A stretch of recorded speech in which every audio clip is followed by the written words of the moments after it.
Isang mapagpalang umaga po sa ating lahat. Nasa serye pa rin po tayo ng ating pag-aaral na may paksang isinugo at ang ating tatalakayin ay pangangaral sa gitna ng hamon at peligro. Ang ating batayang talata ay mababasa sa Gawa Kabanata 4, talatang 13. Nagtaka ang mga bumubuo ng Sanedrin sa katapangang ipinakita ni na Pedro at Juan, lalo na nang mabatid nilang mga karaniwang tao lamang ang mga ito at hindi nag-aral. Napagkilala nilang sila'y kasamahan ni Jesus noong nabubuhay pa. Pagpalain po ang pagkabasa sa mga salita ng Diyos. Ang banta ng panganib ay makikita sa nakapaligid sa mga Kristiyano noon. Ang pangunahing tagapangasiwa ng relihiyon, ang mga saserdote, ang kawal ng templo, ang mga grupong Saduceo na elite kung ituring noon, ay puno ng mga tanong sa bumubuo ng kapatiran, lalo na sa mga apostol. Ang Saduceo ay isa sa tatlong pangunahing nangangasiwa sa panrelihiyong gawain ng Hudyo. Higit ang bilang nila kumpara sa Pariseo na nangangasiwa sa mga gawain sa templo sa Jerusalem.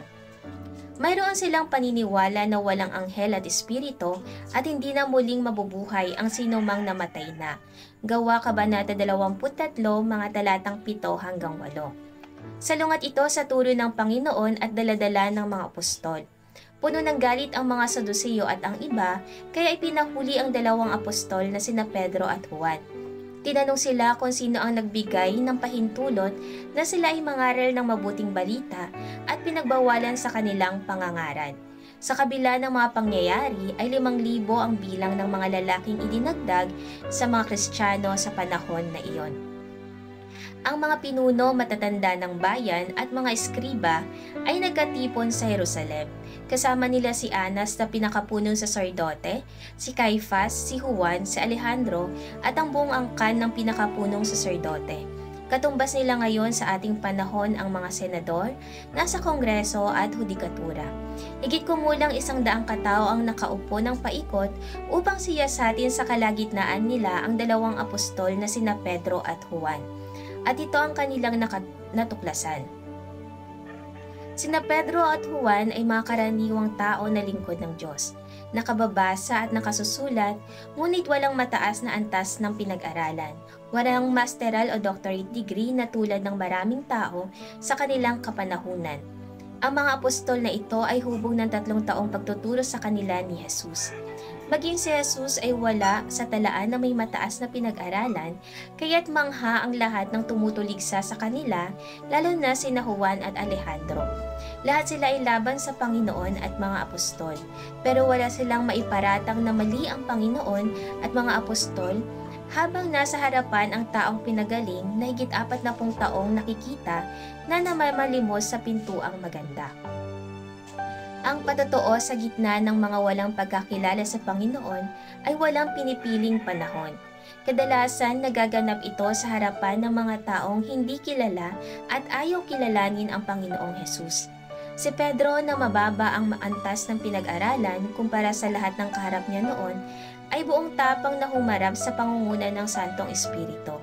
Siya ay naghahayag ng kanyang pinagmumulan ng kalakasan at kapangyarihan ng kanilang pangangaral. Ipinapakilala na kay Hesukristo lamang matatagpuan ang kaligtasan sapagkat sa silong ng langit ang kanyang pangalan lamang ang ibinigay ng Diyos sa ikaliligtas ng tao. Ngunit ito ay tahasang itinanggi ng lahat nang sila ay pagbawalang mangaral sa pangalan ng Panginoon. Ang tumatanggi o magkahiya sa akin, sabi ni Jesus, ay ikakahiya din niya sa harapan ng Ama sa langit. Kaya't noon pa hanggang ngayon, hindi nababago ang panawagan ni Pedro. Kaya dapat kilalanin at sampalatayanan si Jesus na tagapagligtas at Panginoon ng ating buhay. Maraming darating na hamon o pagsubok sa ating paglilingkod, ngunit ayon sa Deuteronomio Kabanata 31, talatang 8, si Yahweh ang mangunguna sa iyo, sasamahan ka niya. Hindi ka niya pababayaan kahit huwag kang matatakot ni panghihinaan ng loob. Sabi ni Jesus, ang nananatili o patuloy na nag-aaral sa kanyang salita ay kanyang alagad. Ang sinumang tao na nahubog ng Panginoon sa kanyang mga salita at sa pananalangin ay may taglay na lakas at kapangyarihan sa patnubay ng Santong Espiritu sa panahon ng kanyang pangangaral kahit saan.